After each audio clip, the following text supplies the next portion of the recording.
अस्सलामुअलैकुम स्टूडेंट्स। तो mutation topic चल रहा था तो उसमें से कुछ चीज़ें हो गई थी आपकी। आज आते हैं पॉइंट म्यूटेशन या जीन म्यूटेशन जिसको कहा जाता है। तो ये एक चेंज है डीएनए के सिंगल डीएनए न्यूक्लियोटाइड में।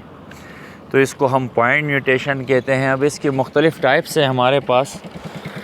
तो एक तो हमारे पास बेस सब्स्टिट्यूशन कहलाता है म्यूटेशन, जिसमें एक नाइट्रोजनस बेस दूसरे नाइट्रोजनस बेस के साथ जो है ना रिप्लेस हो जाता है। और दूसरा हमारे पास इंसर्शन म्यूटेशन है। इंसर्शन म्यूटेशन की अगर हम बात करें तो ये एडिशन हो जाते हैं डीएनए के अंदर वन और मोर बैचेस। तो ये हमारे पास कहलाता है इंसर्शन।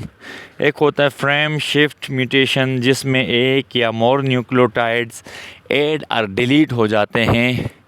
तो इस तरह की म्यूटेशन को हम कहते हैं फ्रेम शिफ्ट पॉइंट म्यूटेशन। तो ये 3 टाइप्स आपने याद रखनी है। इसके बाद सिकल सेल एनीमिया है हमारे पास। तो सिकल सेल एनीमिया की हम बात करें तो ये डिफेक्ट होता है जो कि हीमोग्लोबिन प्रोटीन में कॉज करता है, और ये रिसेसिव जीन्स की वजह से होता है। जब एच के ऊपर एस यानी रिसेसिव जीन आ जाए तो ये डिजीज़ कॉज करती है। और इसमें प्रॉब्लम ये हो जाती है कि ये जो ग्लूटामिक एसिड होता है ये असल में हीमोग्लोबिन फॉर्म करता है। तो ये रिप्लेस होकर इसकी जगह में जो है ना वेलिन आ जाता है, यानी एक दूसरा जो अमाइनो एसिड है। तो ग्लूटामिक एसिड का जो कोड है CTT है, तो उसकी जगह में CAT यानी वेलिन का कोड आ जाता है। और इसकी वजह से जो रेड ब्लड सेल्स हैं वो सिकल शेप हो जाते हैं, और इसी डिजीज़ को हम कहते हैं सिकल सेल एनीमिया। इससे इफ़ेक्ट क्या होता है कि अब जो ऑक्सीजन कैरिंग कैपेसिटी है इन HB की ये कम हो जाती है, और ये सिकल शेप हो जाते हैं।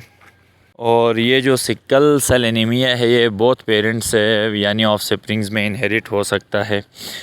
तो ये आपके पास था जी सिकल सेल एनीमिया। सिम्टम्स इसकी अगर हम देखें तो इसमें पेन होती है जो कि कई दिनों तक रह सकती है, फैटीग होती है, थकावट है, बुखार का होना, जॉइंटिस, डैमेज टू ऑर्गन्स।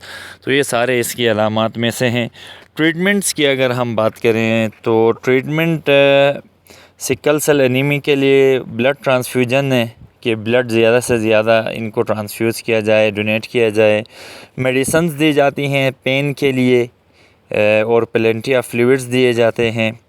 और बोन मेरो या स्टेम सेल रिप्लेसमेंट किया जाता है सिकल सेल एनीमिया के लिए, और फोलिक एसिड सप्लीमेंट्स भी इनको दिए जाते हैं। तो ये तो था जी सिकल सेल। इसके बाद एक लास्ट जो बीमारी है उसकी बात हम करते हैं जी फिनाइल कीटोन्यूरिया। तो फिनाइल कीटोन्यूरिया यानी ये एक बीमारी है जो कि इन्फेंट्स में या न्यूबॉर्न बेबीज़ में होती है।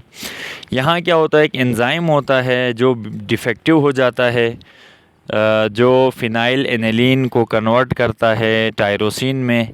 उस एंजाइम का नाम है फिनाइल एनिलीन हाइड्रोऑक्सिलेज। इसमें डिफेक्ट की वजह से क्या होता है जी, ये एक टॉक्सिक सब्सटेंस प्रोड्यूस करता है फिनाइल कीटोन। और ये फिनाइल कीटोन फिर एक्यूमुलेट होता है, और ये ब्रेन को ये डैमेज करता है। तो इसका जो ट्रीटमेंट है स्टूडेंट्स, उसके लिए एक स्पेशल इन्फेंट फार्मूला है जिसका नाम लेफोनिलेक है, वो दिया जाता है। और एज अ प्रोटीन सोर्स ये होल लाइफ इस्तेमाल किया जाता है, और ये एक्सट्रीमली लो होता है फिनाइल एनिलीन में। तो ये तो था स्टूडेंट्स, आपको हमने बता दिया यानी मुख्तलिफ़ डिजीज़ के बारे में। तो उम्मीद है ये टॉपिक आपको समझ आ गया होगा। हमने कोशिश की है कि जितना हो सके इसको आसान और कंसाइज करके आपको बता दें। इसकी सिम्टम्स हमसे रह गई थी तो मैं सिम्टम्स आपको बताता चलूँ कि पहले तो ये होता है लाइटर स्किन हेयर है इनमें, आइज़ इनकी और मेंटल हेल्थ सही नहीं होती, सोशल स्किल्स नहीं होती इनमें, और सिग्निफिकेंटली ये हेड साइज सिग्निफिकेंटली नॉर्मल से बिलो होता है। जर्किंग मोमेंट्स होती हैं इनके लेग्स और आर्म्स में, और मेंटली रिटार्टेड होते हैं। और इस तरह की ये सिम्टम्स इनमें पाई जाती हैं। तो ये तो था जी पॉइंट म्यूटेशन, जिसमें हमने 2 डिजीज़ डिस्कस की हैं, सिकल सेल एनीमिया और फिनाइल कीटोनुरिया।